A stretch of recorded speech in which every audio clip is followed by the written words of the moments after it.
Our comment sections and DMs are exploding with consternation for Emily Wilson's translation of the Odyssey, and everything I'm seeing online is missing a critical aspect of the argument. Whilst researching our first ever elite literary companion on the Odyssey, which contains every rabbit hole you could ever imagine, I found an academic paper on this very subject.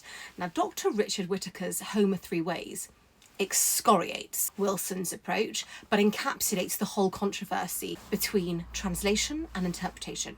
Now, I'm a barrister, and I think about witness statements, and when you're translating testimony, you need absolute fidelity. There can be no derogation from the original text. Literature is very different to evidence. No translation will ever reproduce the emotion exactly, and is always arguably an act of interpretation.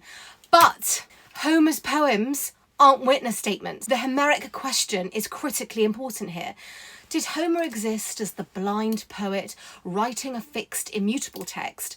Or are the epics a culmination of oral storytelling? If you subscribe to that second school of thought, many scholars do, every written version is a product of interpretation.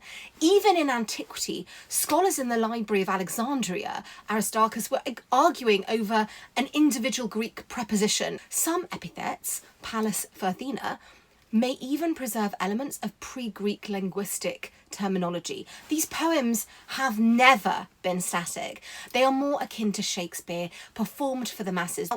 If you see Homer as an evolving oral tradition, Emily Wilson is merely adding to that. She's bringing the poem into a modern lexicon for contemporary readers, and she doesn't shy away from those anachronisms. For many Greek readers especially, these poems are part of a living cultural inheritance, so modernisation can feel like something precious is being altered, and actually many people felt that way when George Chapman produced a translation, Samuel Butler. Alexander Pope's edition transformed Odysseus into like a Christian 18th century gentleman juxtaposed with the ancient Greek hero of old. During the hundreds, I wish I was joking, of hours we spent researching for our Falling Further guide, Sophie and I disappeared down so many wonderful esoteric rabbit holes. I think the question around the translation is one of my favourites.